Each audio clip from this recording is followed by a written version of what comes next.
சிவாய நம. அன்பே சிவம். அதாவது பம்பையும் கங்கையும் ஒன்று.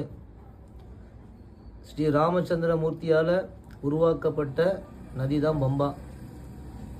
அந்த பம்பைக்கு முக்கியத்துவம் கொடுக்கணும்னு சொல்லிட்டு ராமர் தன்னோட தகப்பனை தசரதனை இறந்தப்ப கேள்விப்பட்டு பம்பையில் தர்ப்பணம் பண்ணார்.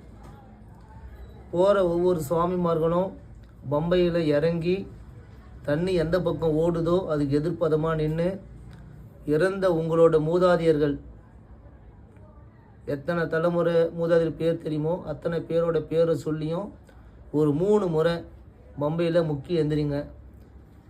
இறந்த பித்ருக்கள் ஸ்ரீ சபரிமலை ஐயப்பனோட அருளாலும் ஆசையாலும் முக்தி அடையணும், பரபிரம்மத்தோடு சேரணும்னு வேண்டிக்கிட்டு உங்ககிட்ட இருக்க எதனா ஒரு துர்க்குணத்தை அந்த பம்பையில் விட்டுட்டு வாங்க. நம்ம சாமிங்களில் பல பேர் என்ன பண்ணுறாங்க, பம்பையில் எதனா விட்டுட்டு வரணும்னா போட்டு இருக்க துண்டு வேட்டி மற்றபடி உள்ளாடை இதை விட்டுட்டு வராங்க. இது நம்ம போகிற புனித யாத்திரை, புனிதமான நதி, அதை இழிவுபடுத்துகிற மாதிரி ஒரு இழிவான செயல். அந்த தப்பை தயவு செஞ்சு எதுவுமே பண்ணாதீங்க.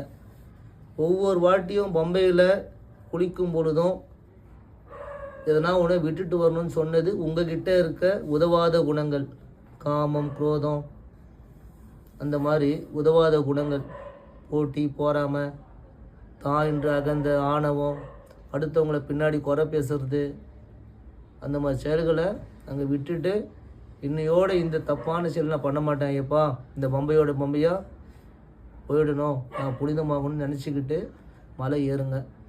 எல்லா அருளும் ஐயப்பன் வாரி கொள்ளுங்குவார்.